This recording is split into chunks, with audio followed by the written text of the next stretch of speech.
Welcome back everyone, my name is Eltimar and we are going to be continuing our Let's Play of Sunless Sea. Where we left off last time, we have gotten 6 people so far, and I think we're on the last one. This is the 7th person.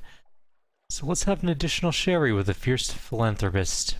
We have to recruit her to the 7. We need 5 zoop and 5 bales of parabola linen, which I do have.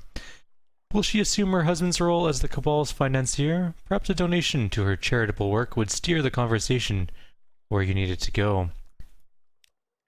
She's preparing a dispatch of comforts for the patient inmates of the Animescence Hospital at Adams Way. Those poor things, their souls baking, their bodies fevered. Indeed, the world is unjust. If only it were possible to do more. You intimate. Charity, after all, can only mitigate the symptoms of tragedy and not prevent it. The philanthropist peers at you. What are you getting at? You allow her to coax it from you with the application of sherry. Though she knew the rough shape of her husband's former endeavor, this is the first time she has heard the full story. Now it's all she has left of him. She is hungry for it. She leans forward, cheeks flushed, eyes dark. You debate and quarrel and conspire all through the night as servants are beginning to rouse. She shakes your hand with a fierce grip. I'll join your 7. You've my support. And more practically, my pockets. The sherry is gone, alas, but she raises an empty glass. Here's to bloodying death's nose. I think that's all of the 7. We have to go back now to Scrimshander. It's a little bit of a journey, so let's head there. I will do a quick jump cut. When we arrive, we'll figure out what we have to do next for our daunting mission to gain immortality. See you guys in a couple minutes. And we are back in Scrimshander with Miriam. Her skin is the... Oh, we already read all this. Never mind. Tell Miriam that the 6 are assembled.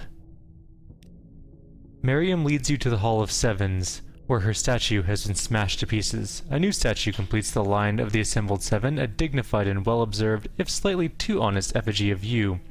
The 7 need a new schemer. It can't be me, can it? I'm stuck down here, or what's left of me is... She taps angrily at her skull. First things first, she fetches 2 brooms and passes one to you. Sweep. She begins to brush at the thick dust that covers the floor. Your initial application of the broom reveals a painting. A jagged curve of a coastline. The next exposes a scattering of islands. Somehow familiar. Are they the Phosgene Bleaks? Meanwhile, Miriam's brush has uncovered a green and many-canaled land with the word Hell written across it. The floor is a map, no, a game board, depicting the whole of the Neath. Thin black lines turn it into a grid, and finer lines divide the squares into a finer grid. In the next room are statues of our enemies and the complicating parties, the Gracious, the Replete, the Presbyter, the Admiralty, Mount Nomad, and so forth. I always found, she breaks off, to scrub at a resilient clot of bone dust, that it was easier to plan from a bat's eye perspective. Plan your conquest of Nida. Alright. We can defeat the Presbyter's armies by fostering an uprising. We need to secure a route to Nida, and for that we need either 2 colossal flute cores or captivating treasure, 21 carboys of primordial shrieks, 2 sunlight-filled mirror catch boxes, and that's it. And then we have to breach the walls, and to do that we either have to get Hideaway, a sprightly visionary's ambition. Oh no, we already did that. Okay, so what are we missing?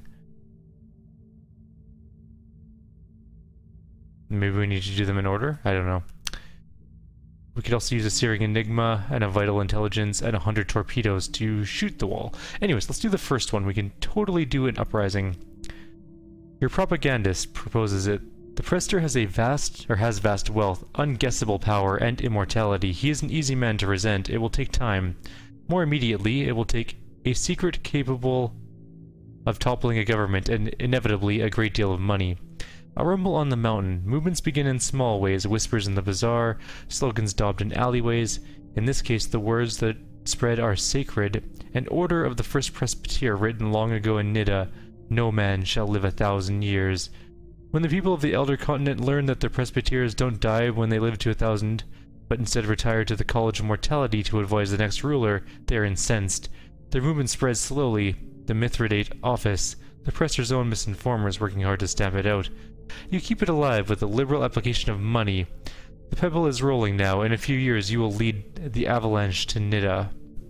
We lost 2,000 echoes. That was very expensive. We also lost our enigma, and we lost a secret.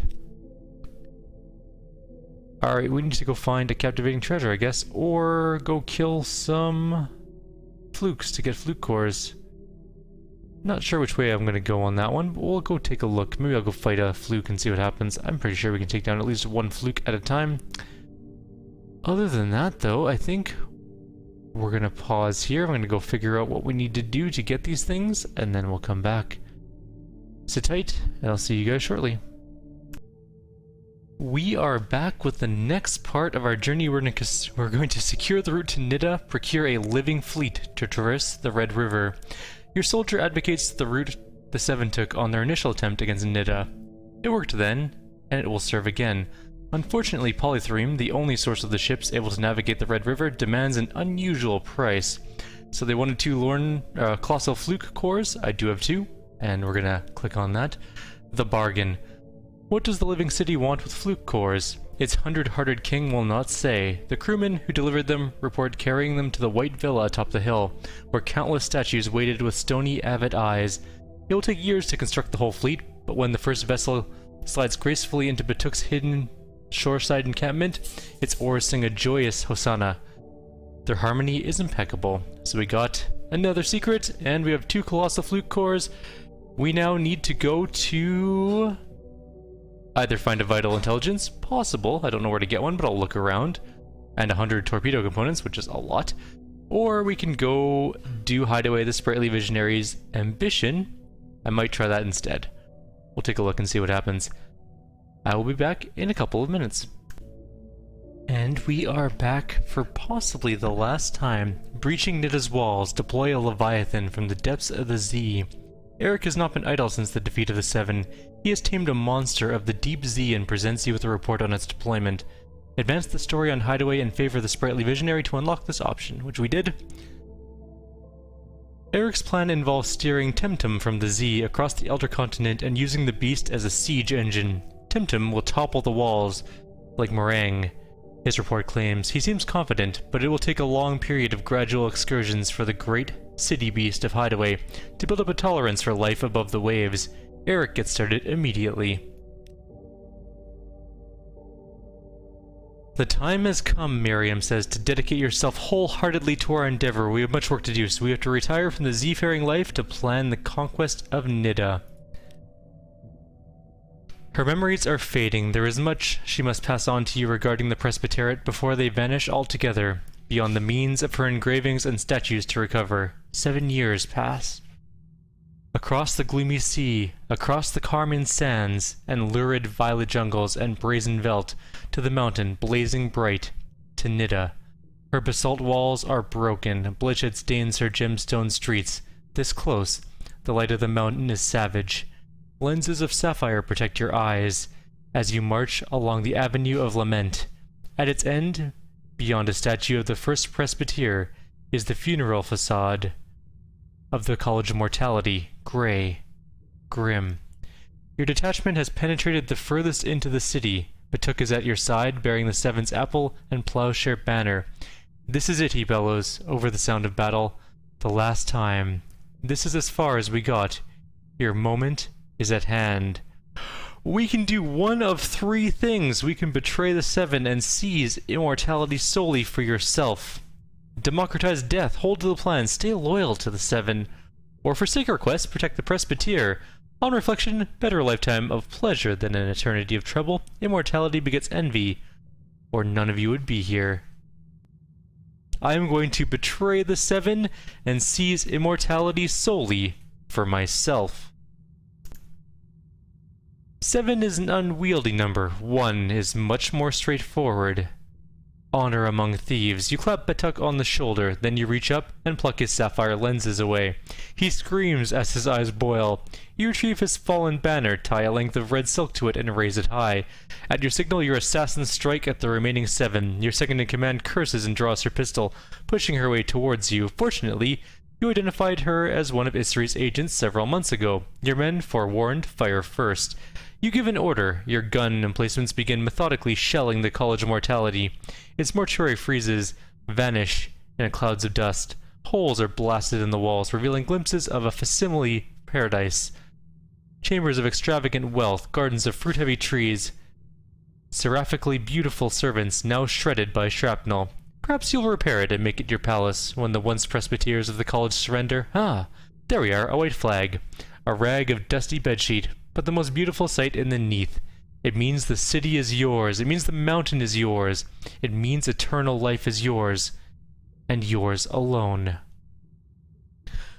1 conquered Nida. We gain 5 veils, 5 iron. We have a trophy called a family Bible, and to choose legacy to preserve something for our next captain. What is it going to be? It doesn't particularly matter because we've done the game. We can choose other ambitions and go through other types of things in the game, but we're going to call it here, I think, for now. So that is what we did. We betrayed our friends. Cold-blooded. We can choose a Dream of Red, increasing our starting hearts by 25. We can do the Ironclad Will, which is... nah, it's okay. Not a big deal. We can have a Warrant of Redemption. We were Eltimar's rival, pupil, salvager, shipmate, correspondent. What would we take? Retain 50% of pages value? What was my highest stat? I guess... we can take a look. We would get... 7? Of those. We get none of those. 3 whole veils. 5 whole mirrors. No extra iron, but we get an extra gun instead. It doesn't particularly matter though. We'll grab this and grab the starting wealth, because why not?